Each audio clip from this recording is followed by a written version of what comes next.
without further ado, I want to get to our second panel. We talked in the first panel, or they talked, I should say, about the present of identity and access management. And now we're going to talk about the future of identity and access security. And with me, I have a couple of wonderful folks. I have John Masserini, the Global Chief Information Security Officer at Millicom. We have Alan Moffat, Deputy Cybersecurity COO and IAM CTO at Atos. We have Chad Carter, VP of Sales for North America at WALLIX. And last but not least, Jerome Bechquart, Chief Operating Officer at Axiad. So welcome, everybody. Thanks for joining me today. Well, thanks for having me. Hi, Katie. Excellent. Nice to see you all, albeit virtually. Next time in person.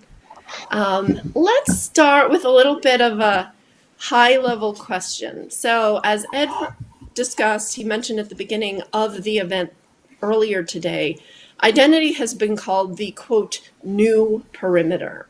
We'll start with you, Jerome. Do you agree or disagree that identity is the new perimeter, and why? Yeah, absolutely. I think that the old method of defense, which was to set up perimeter protection with VPN and so on, has been shattered with the fact that now a lot of corporate information is distributed across various clouds, data center, and so on. So I think the new approach we're seeing more and more on the market is the fact that you need to know wherever your resources are, you need to check, who has access to it and what has access to it, because there is the issue of users getting access to resource, but more and more and increasingly there is the issue of machines, applications, system, and so on. So validating the identity of the resources that try to get access to your corporate information, data, and so on is becoming increasingly important. And we see, most organizations out there switching from perimeter defense to having in place a very comprehensive identity and access management infrastructure. Alan, what about you? What are your thoughts on the new perimeter? Is where users are no longer just accessing the resources from within the office. The office is everywhere, right? And it's not just users, it's devices. We've got to account for all of this. So when we're looking at concepts like zero trust, we really need to start looking at the things like continuous authentication, and authorization, things like that. Zero trust is something that we're seeing everywhere. It's you can't have a conversation anymore about security without talking about zero trust. I agree. It's an older concept, an older term, but it's really become today almost synonymous with security, and I don't see that changing in the future. John or Chad, do you have any thoughts or opinions on identity as the new perimeter as it relates to zero trust? Sure. I completely agree. How we have to get away from this concept of folks are on the inside, they're doing their job, and we have that trusted environment. If there's one thing the whole pandemic has taught us, it's they could be working from anywhere and most likely are. And the truth is, I don't think any of us expect that to change even after things get back to normal. I really feel that identity is kind of the last bastion of security. We have to be able to really do a better job at understanding who is accessing our resources, for what reason, be able to step up that level of authentication when we need to, or be completely invisible when we don't. So, I really think that's kind of where we're driving to, and the ubiquitous perimeter is, if it's not already gone, it's on its last legs. Thank you. Yeah, I'm going to stick with great. you for a second, John, here, because I want to jump to how enterprises see traditional identity and access management. This panel right now is focused on the future, and we have to start with the past. And traditional identity and access management was it was managed by a different team. It wasn't necessarily focused on security. But where is the greatest user friction? What are you seeing, John? And then Chad will come to you after that and give you a chance. But how do you see identity and access management moving forward and being used more productively and taking away some of that friction that we have with users, and when they say, oh, I don't want to have to use a second factor, or oh, what you're making me do slows me down from accessing the resources that I need to get to do my job productively, efficiently. Exactly it, right? So I've found over the years that people aren't necessarily averse to using that second factor if you give them something in return. One of the common things we hear, throughout the enterprise is, I can use Facebook to sign on everything I need to do in my personal life.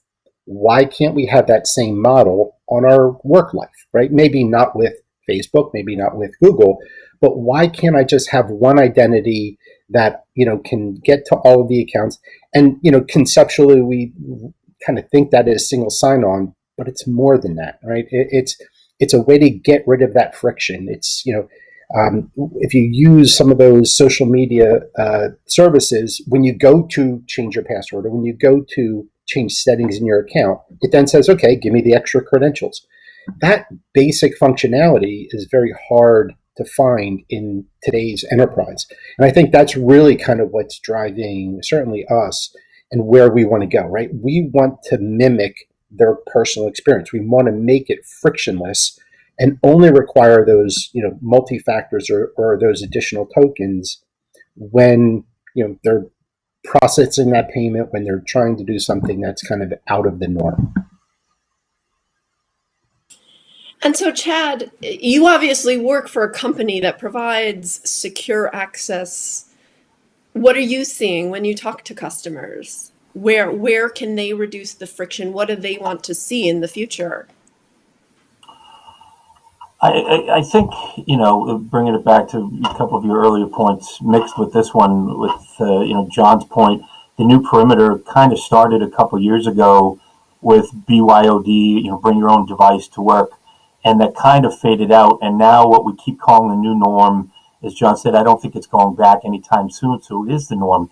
So what we're finding, the more customers that I speak to, it's the fact that they have people working at home now that are on their own wireless network that have 30 other devices, whether it's an Echo, Amazon, all these different things, networked refrigerators, there's just so many things on their wireless network that bring up this extra noise. So they need that extra layer of protection. So having it make it easier for them as a single sign-on in their own personal life is going to be what gets them over the hump. How we do that is, with an endpoint protection, some way to give them that added security that they have inside the building with an IT department that they can lean on, but they don't have that security blanket at home. So endpoint management has really become a huge factor for organizations. And so you brought up a good point, and we've been talking about it a little for the past few minutes. The current work from home situation, remote work situation, how is that changing the attack vector?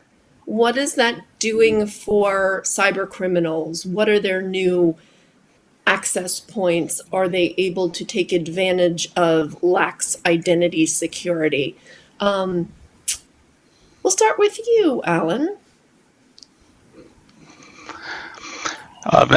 Excuse me. One of the it's definitely opening up some additional attack vectors, and we're seeing that taken advantage of, right? So it's becoming a common way of getting ransomware into organizations.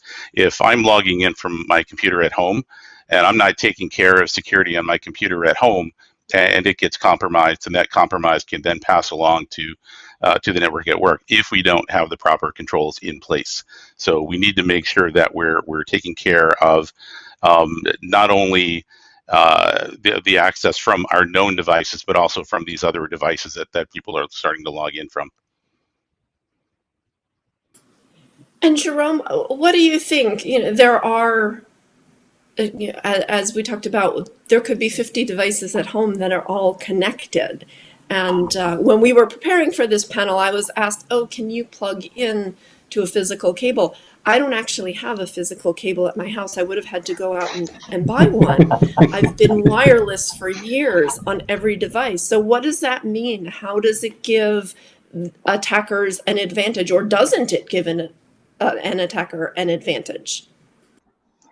Yeah, and I would say even in my office where I'm at today, we don't have cable anymore. We moved away from that already a few years ago. So I think as it's a new normal, right? The new reality is that we are all mobile. We have, we carry with us our laptop or mobile or iPad and so on, and we expect it to work from any place. And you cannot trust the Wi-Fi infrastructure. I mean, the worst places are like hotel, where there is a number of documented case of, hacks being performed by, people connecting their work laptop to a Wi-Fi network that they trust because it's, Marriott or Hilton, or not to pick any brand.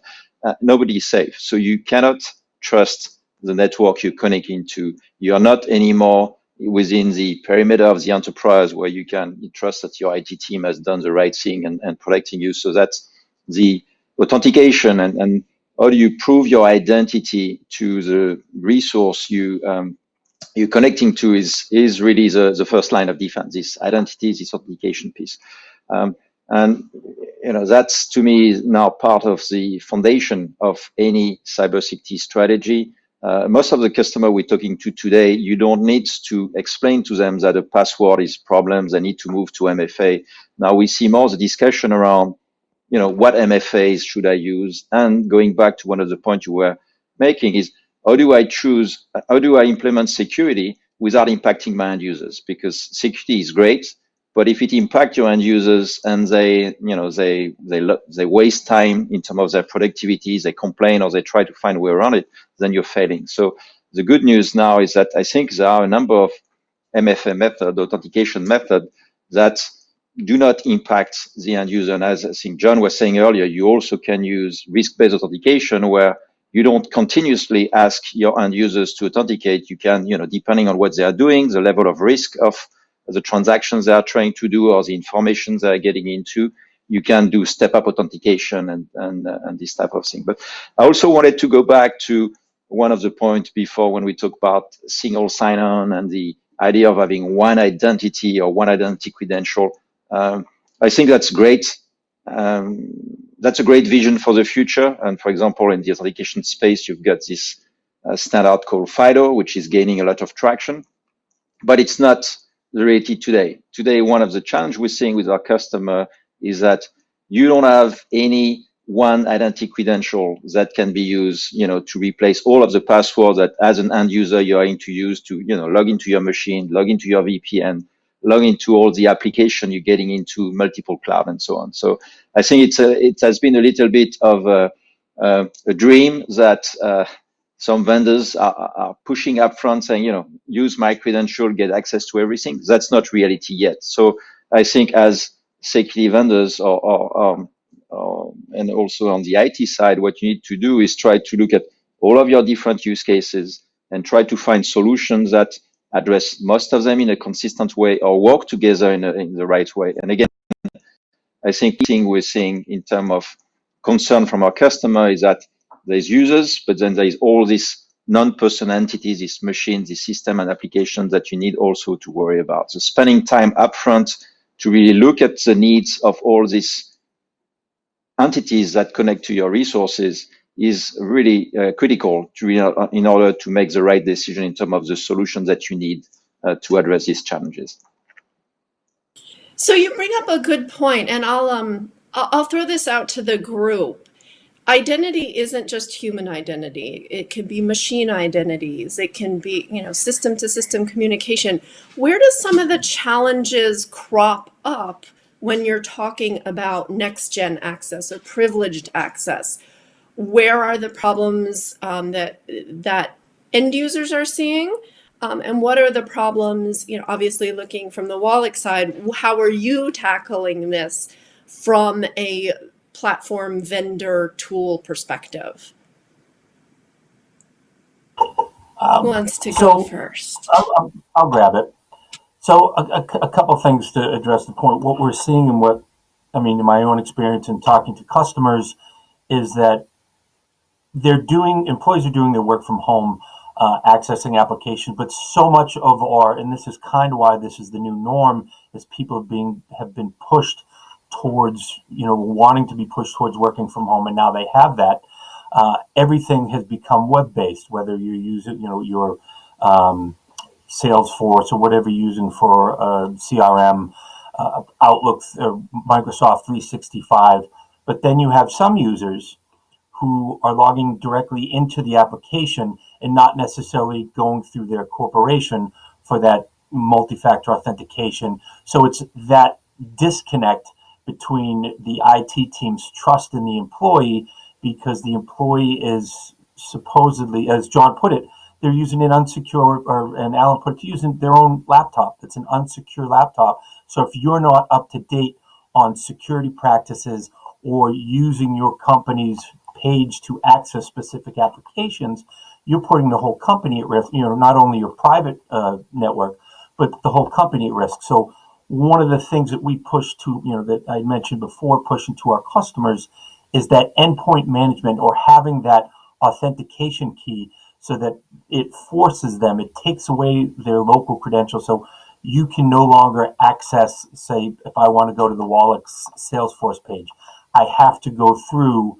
the WALLIX VPN, or I have to go through my company's access point to get to the utilities. I have to use Office 365.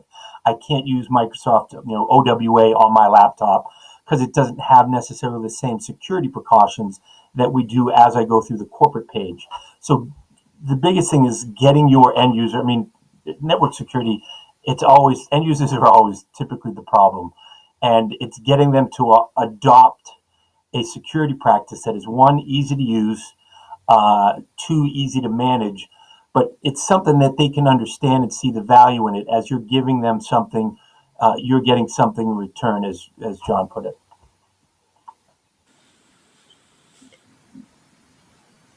Any comments from anybody else? We have a few comments on chat, but I'll let. Sure. Yeah. So. Go ahead, please. Okay. So one of the challenges that we tend to see is how do you identify what are privileged accounts? So, when you're using tools like the WALLIX tool, how do you identify what accounts need to be protected in that way? And that's definitely one challenge. And there are a few ways to do that. But that's definitely one that we see coming up.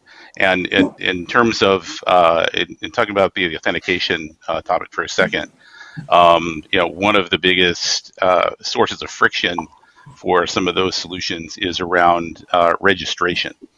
And so how do you get signed up to use these methods in the first place? You're not in the office where you can just walk over to someone's desk or to a central place and pick up a token where they can look and see that it's you. So how do you do that? So these are some of the things where we're definitely seeing from an end user standpoint, and from the administrator standpoint, where some of the challenges are. Yeah, and Katie, just to kind of jump back on something you had mentioned. So there are a couple areas that we see that kind of, I don't know if we didn't expect them, but they were kind of new when we ran across them. And one is the substantial amount of robotics that are kind of popping up in our environment, right?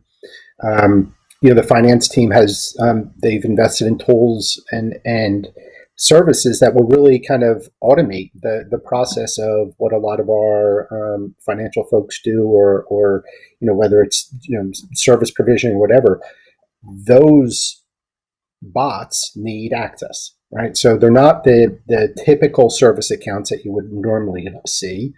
When you look at your user behavior analytics solutions, they kind of look like a user. So we have this kind of new breed of access that is not typically what we've always seen. It's not really, human, but it kind of plays somewhere in between. So that was something that was really kind of interesting.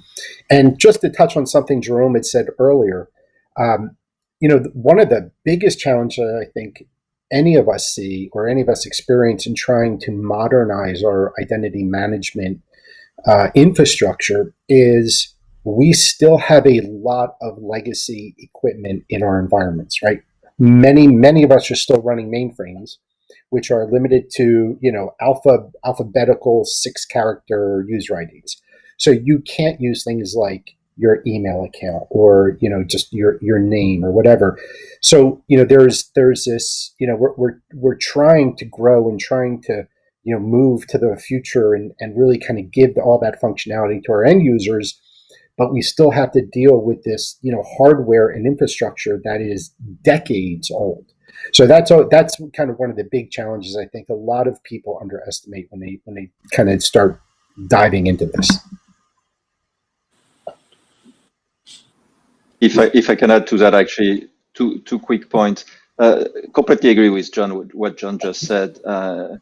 You find, especially if you go like in the financial vertical or healthcare, these are industries that have a lot of legacy system that are, they'd love to move them to the cloud, but it's not that easy. It won't happen overnight. It's costly in some cases. These are, applications that the developers that originally built them are not around. So you still need to secure them, and some of the more modern authentication methods, don't protect you against that because it's, it's pretty limited in terms of what it can do. So that's why I think some of the PAM product or even single sign-on product can be, or enterprise single sign-on product can be very useful there. And you have a way to improve the security for this device.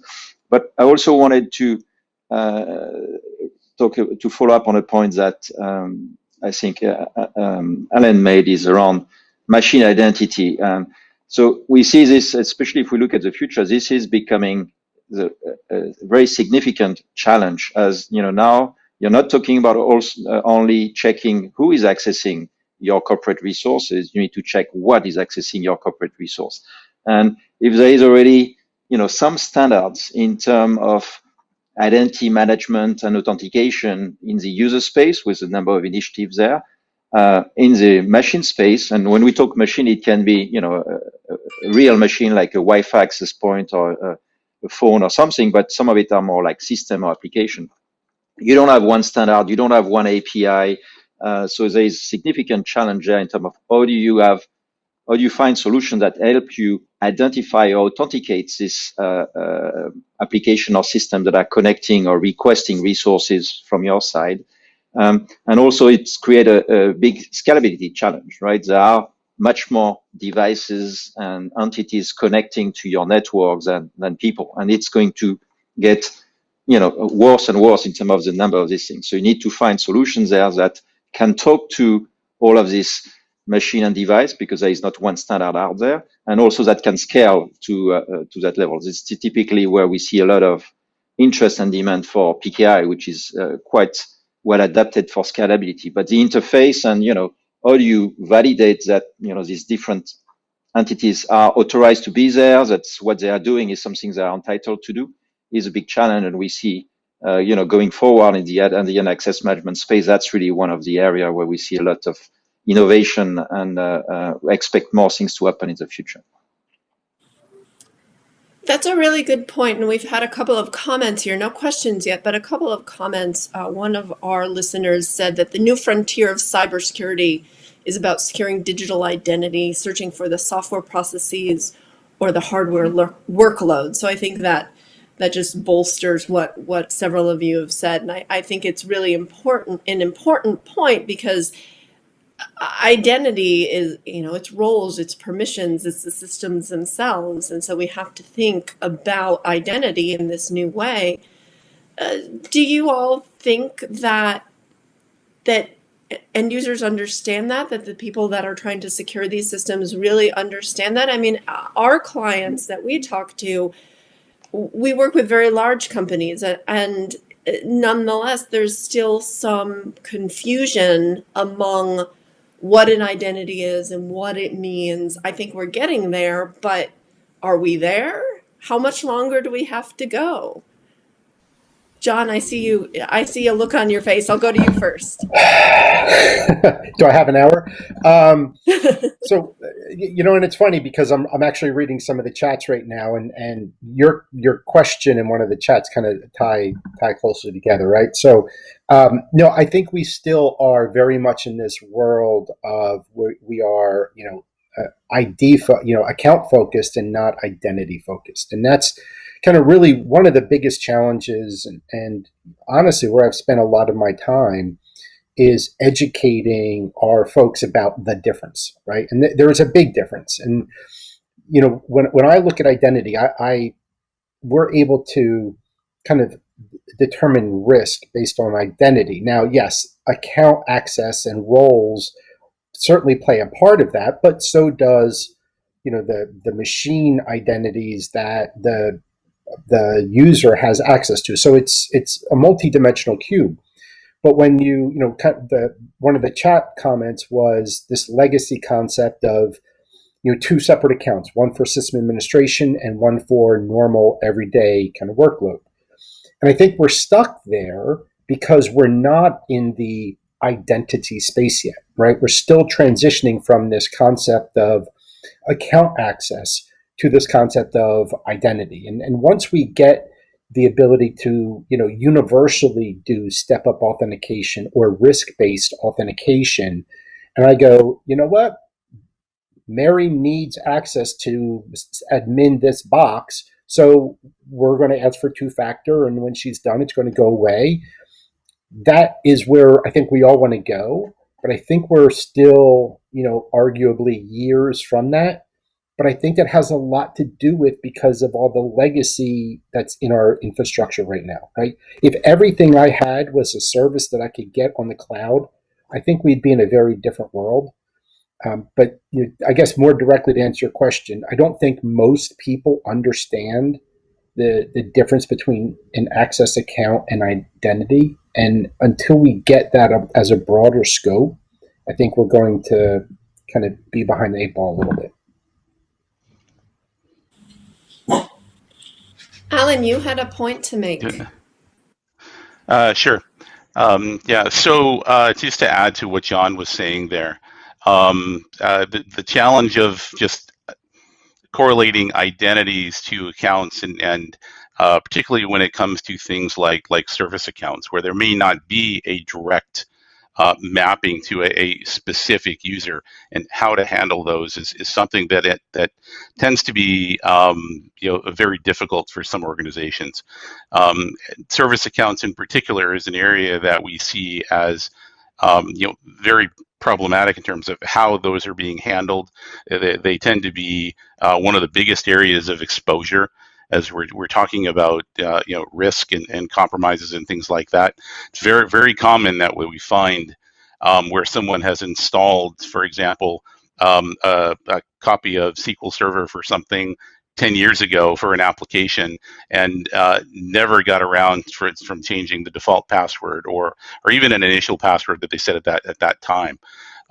It's just very common around service account passwords and credentials that they're just not taking care of over time. And part of it is that they're not tied to an owner that you can hold accountable. Yeah, and that can be really problematic in terms of security. What about efficiency? We touched on this a little bit earlier, but how in the future, as we move away sort of from this legacy idea of an identity and legacy idea of access, how do we ensure efficiency? That's one thing that comes up again and again, that users don't like it, or that there might be some lag on a system if there's some additional identity verification process. What does that mean, and how can we move more towards that in the future so that we can both be secure and give users the access that they want. Chad, I'll go to you first.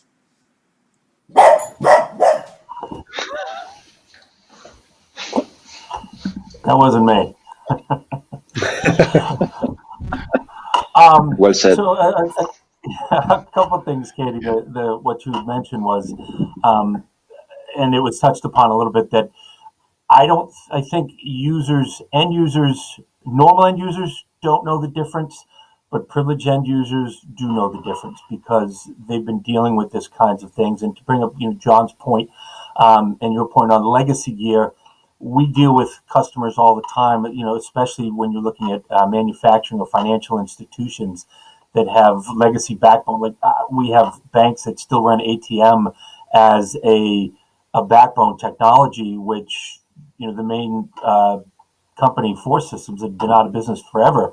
And most of these legacy systems are just being patched, held together by code from people hired from the outside. That I saw one of the county governments that was looking for Fortran programmers because their equipment is so old that they can't get away from that. So what we found is when you're dealing with it, you're never going to get away from legacy gear.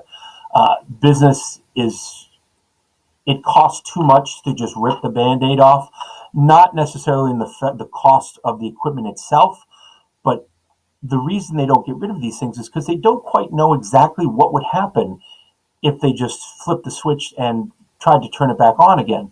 So the question of identity with legacy systems is the manufacturers of the software that's trying to address these through privilege access management or identity access management is to be able to make it easier to interact with those, because service accounts, that's always been a big issue in our industry. Having an automatic reset for a service that people are constantly using or changing the passwords, it's just you can't do it. That affects productivity, revenue, you name it.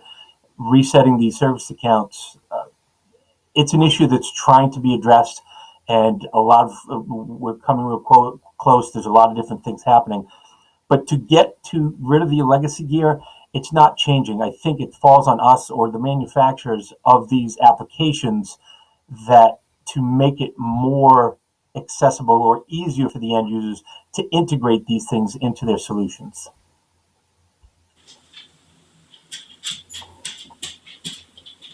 Great. And Jerome, you had a comment too. Sure, I can add more from a end user experience more than the privileged users there. So there is a lot of work being done in terms of making the end user experience with strong authentication to be much better. And, you can just look at what Microsoft is doing with Windows Hello for Business and the whole idea of maybe using some biometric method like face recognition or things like this. So there is a lot of effort to move to this passwordless world, and we're seeing traction and demand, in our customer base for that. One of the challenge for that is back to what both John and Chad were saying, which is it's great you can solve the logging to Windows problem with that, but then you still have, maybe your Macs, you have your other applications, the legacy stuff. So having it may not be enough, but I think that there is progress in this, and I think there is across all the industry a very strong emphasis on if you don't make the life of the end user easy, your solution is not going to be adopted. So we see progress there in a number of areas. And the other area where I think UX is critical is it's great to simplify the logging, but you need to think about, as I think Alan was saying earlier, the enrollment. How do you get this initial identity credential to the end user in an easy way, especially now that gets the luxury of going to your IT department or your security office to get these credentials. So doing it from home in a secure yet easy way, but also the whole life cycle of this identity credential, because no credential is, lasts forever. Whatever technology you're using, first you may lose them, you may block them if there is like a PIN associated to it, like your ATM card. So also thinking about that aspect about how do you enable your end users to, from the comfort of their home, with the right of level of security, renew their credential or unlock them if they are blocked, or update them if maybe your role has changed and you need to get access to different things. This is an area also which I think we'll see increased interest and innovation in the future, because moving from password to passwordless is step one, but then maintaining this passwordless solution and this authentication solution across all of your different use cases in a consistent way is, I think, the big challenge that organizations are facing now.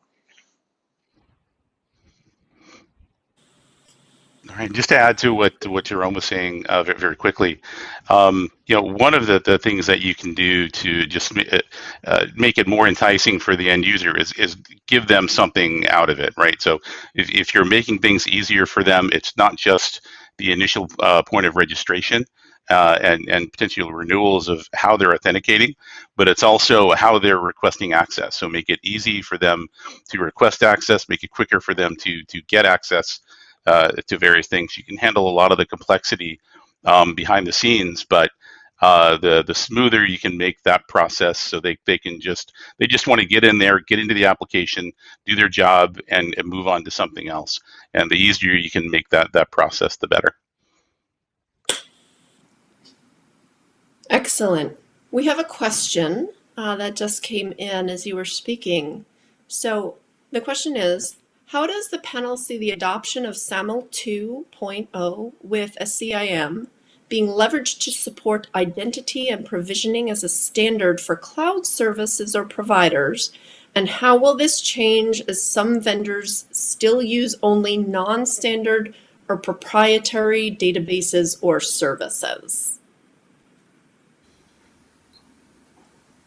So I can share what we do.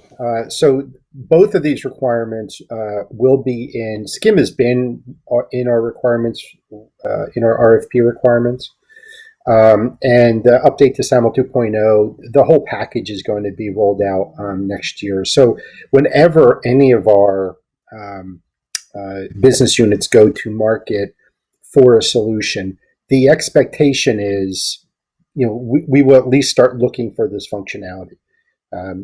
In our models, in our internal models, we do kind of look for, we rank things like this, right? So, whether they're certified by a third party, whether they have business insurance. Well, now it's also whether or not they're going to support SCIM and the newer versions of SAML. And that's super critical to the point Alan was just making.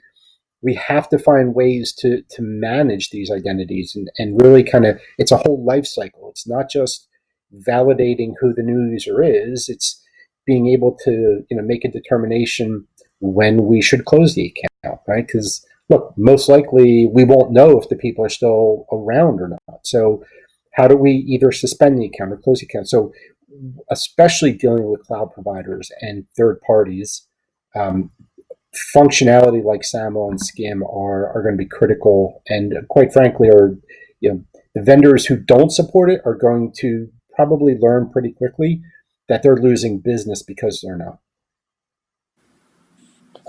Excellent, thank you. We just have a couple minutes here to close up, so I'm going to ask a kind of open-ended question. We touched on it a little bit, and we talked about passwordless, but what's the future of identity and access? Can we finally get away from passwords and VPNs? What does it mean when we go passwordless? What does it mean if we start using biometrics? How does that impact efficiency, privacy, compliance? Alan, I see you right on my screen. I'll go to you first. How's that? Oh, no, that sounds great. I think it's definitely something that's becoming more and more attainable to go passwordless. I think, as I'd mentioned previously, that the trend is definitely going to more things like continuous authentication and authorization, where it's not just a discrete event where you're logging in at the beginning of a session and you don't have to log in again until the next day or the next time after you've logged out. It's really about verifying, the entire time you're sitting there working, and building some type of a confidence factor that it's still you sitting there doing the work. We've got to get to something like that. And I think that's definitely where most of the technology is starting to go. It's not quite there yet, but it's making strides. I think we can get a good portion of the way there today, and it's not too far off. Excellent.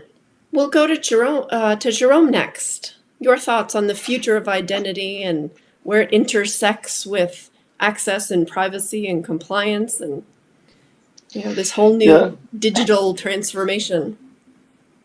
So I want to react a bit to what Alan was saying. I do believe passwordless is the goal, is something that is getting more and more in reality. But I think it's not going to happen as fast as we may think, just because, as we talked about, the legacy. If you are a brand new organization and you start everything with cloud-based product based on SAML 2 and Scheme and all this, great. But a lot of organizations out there are not in this case. So I think I see passwordless as getting more and more adoption. That's an area big believers. But I think we have to be pragmatic in terms of the way we approach it, set expectation right, focus on key application or key use case that take represent maybe 80% or more of the user experience in a given day. But I think before we can get completely passwordless, it's going to take some time. The second point, by the way, is that passwordless means different thing to different people. For some organization, it means the user doesn't type anything anymore, whether it's a password or a PIN or something. So it's passwordless more from a user experience. From some other organization, is getting rid of the password that is being pushed in the application in the backend. So in that sense, password vault enable you to get kind of passwordless. But so first, I think, I listened to a Gartner presentation a few months ago around that, and they were presenting both definition. I don't think there is one definition out there that is widely agreed upon by everyone. But I think the user experience, putting the user experience up front, and finding, implementing solutions that give you great user experience with great security, I think is definitely achievable. It's something that is happening today, and I think that something that is more and more in the future. Compliance. Just a quick point on that is this is becoming a huge challenge for a lot of business, and as Axiad as a security provider, now we're getting, I would say, nearly on a weekly basis, requests from some of our customers who are all in regulated industries to fill some questionnaire about how we do this, how we do that, and how do you show very quickly and efficiently that you do comply, that you have the right safety process in place, the right training for your employees. I think that's an area that is getting very painful for every organization out there, because it's trickling down from, whatever, maybe the government or the bank or whatever, starting agencies, and then trickling down across the whole ecosystem to every organization out there. In the US, we've got this CMMC, which is a US government standard that is, now impacting everyone out there, because you need to show through third-party audits that you comply to, to all, that you have really a good cybersecurity hygiene across your company. And this is costly. So we need to find a way to automate, streamline this process, because it's just not scalable. Hearing a lot of comments from our customers at Tag too, that they expect to see more compliance in the future. So it's only going to press things forward in that direction. And we all know compliance doesn't equal security, but it's really hard to ignore compliance. We have one more minute. So John, I'm going to go to you, and then we'll close out with Chad. So I'll make it quick. Look, I don't think any end user in the world hates passwords more than security people do, right? We know it really doesn't give us a whole bunch when it comes to risk mitigation, especially in the world of ransomware today. So we have to push this. And I think it's on us as security professionals to make sure we get to that point where we not only enhance our risk posture, but make it completely frictionless for our users. It's not one or the other, right? We just can't get rid of passwords and introduce more risk into our environment. It's got to be both, and I think we're getting there, and we're close, but we still have a ways to go. Great, and Chad, we'll close that, out our comments from you, please. And that's a great point, John. It's just we're not there yet. I see it as a generational thing, I guess, as we look at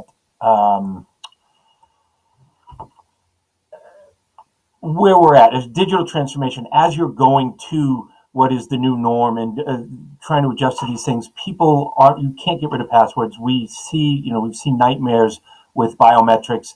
That's just not there yet. I don't want to spend 10 minutes trying to get my thumbprint on an iPhone if I can just type in a PIN. So these things will come.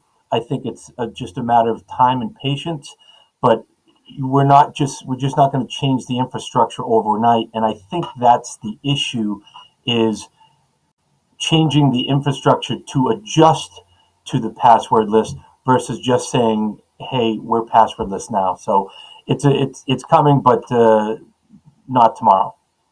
Good. Well, thank you, Chad, John, Jerome, Alan. Thank you so much for this discussion. I hope it's been helpful and useful for those of you listening.